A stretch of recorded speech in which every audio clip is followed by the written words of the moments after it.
Di sebuah kampung sederhana, hiduplah seorang pedagang kecil bernama Pak Salim. Ia menjual beras, gula, dan kebutuhan harian di kios kayu peninggalan ayahnya. Kios itu kecil, tapi Pak Salim menjaga satu hal besar dalam hidupnya, kejujuran. Setiap kali menimbang beras, ia memastikan timbangan benar. Jika ada beras yang basah atau kualitasnya kurang baik, ia sampaikan apa adanya kepada pembeli.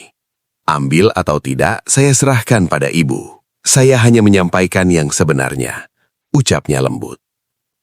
Banyak orang heran. Di saat pedagang lain mencampur beras demi untung lebih, Pak Salim justru sering terlihat rugi. Namun hatinya selalu tenang. Baginya, rejeki tidak hanya soal banyak, tapi halal dan berkah. Suatu hari, datang seorang musafir yang kehabisan bekal. Ia membeli beras dan membayar lebih karena salah hitung. Pak Salim segera mengejarnya. "Maaf Pak, uangnya kelebihan," katanya sambil mengembalikan. Musafir itu terdiam, matanya berkaca-kaca. "Sudah lama saya tidak bertemu orang sejujur ini," ujarnya. Tak disangka, musafir itu adalah pemilik gudang besar di kota. Beberapa bulan kemudian, ia kembali dan menawarkan Pak Salim kerjasama sebagai pemasok utama beras. Sejak saat itu, usaha Pak Salim berkembang pesat. Namun yang paling berharga bukanlah hartanya, melainkan kepercayaan orang-orang. Anak-anaknya bangga, tetangganya hormat, dan hatinya selalu tentram. Pak Salim sering berpesan, "Jujur memang terasa berat di awal, tapi dusta akan jauh lebih menyakitkan di akhir." Pesan moral, kejujuran dalam segala urusan, dalam berdagang, bekerja, berbicara, dan berjanji, adalah jalan yang mungkin lambat, tapi pasti. Allah mencintai orang-orang yang jujur, dan dari kejujuran itulah keberkahan hidup mengalir. Seiring usaha Pak Salim semakin maju, ujian pun datang. Suatu hari, sebuah perusahaan besar menawarkan kerjasama. Nilainya sangat menggiurkan, jauh lebih besar dari keuntungan yang pernah ia dapatkan. Namun, ada satu syarat tersembunyi. Pak Salim tidak perlu menuliskan kualitas sebenarnya di laporan. Sedikit saja diubah, tidak akan ada yang tahu, kata perwakilan perusahaan itu dengan senyum tipis. Malam itu, Pak Salim tak bisa tidur. Ia memandangi kiosnya yang dulu kecil, kini mulai ramai. Dalam hatinya terjadi pergulatan. Jika ia menolak, mungkin kesempatan besar ini hilang. Jika ia menerima, hartanya bertambah, namun dengan kebohongan. Ia teringat pesan almarhum ayahnya. "Nak, kalau kejujuranmu hilang, maka hilang pula dirimu." Keesokan harinya, dengan suara tenang namun tegas, Pak Salim berkata, "Maaf, saya tidak bisa. Rezeki yang datang dari ketidakjujuran hanya akan membawa petaka." Perusahaan itu pergi. Beberapa orang menertawakannya, menyebut Pak Salim bodoh karena menolak peluang emas. Hatinya sempat sedih, namun ia pasrahkan semuanya kepada Allah. Tak lama kemudian, tersebar kabar bahwa perusahaan tersebut tersandung kasus besar karena manipulasi data. Banyak mitra mereka bangkrut dan dipenjara.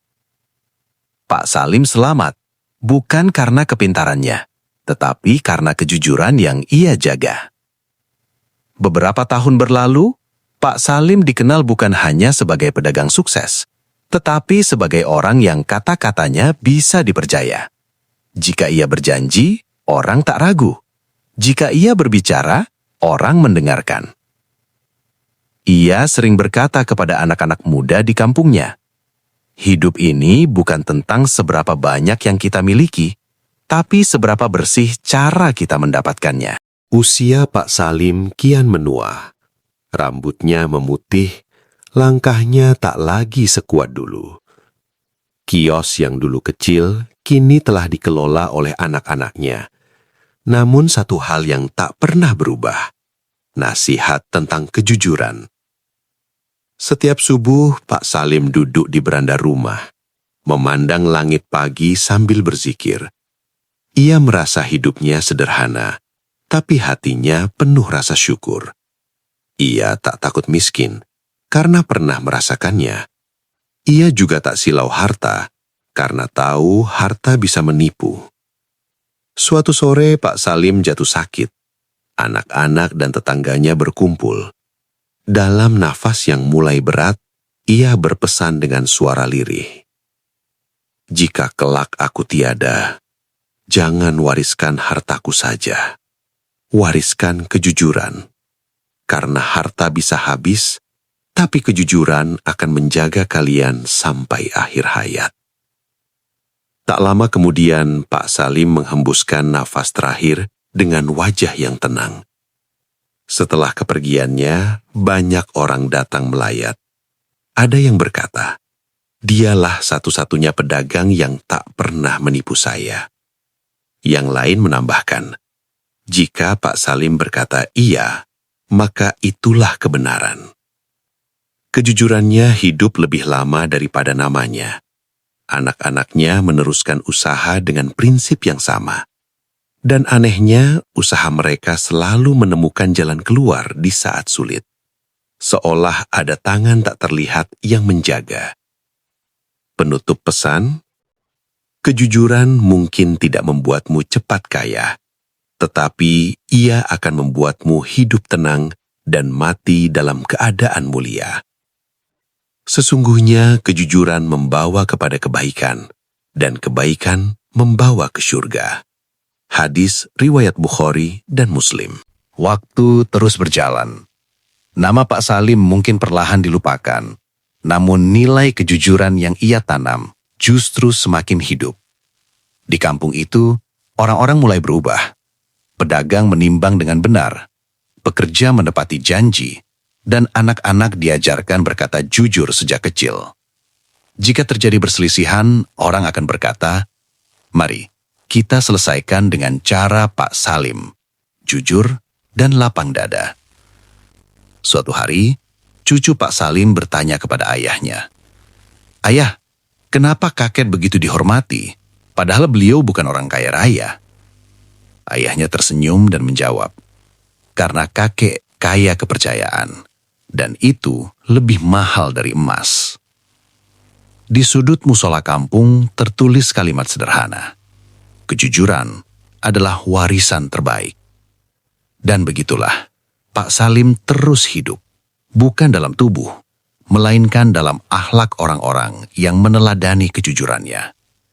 Hikmah untuk kita semua.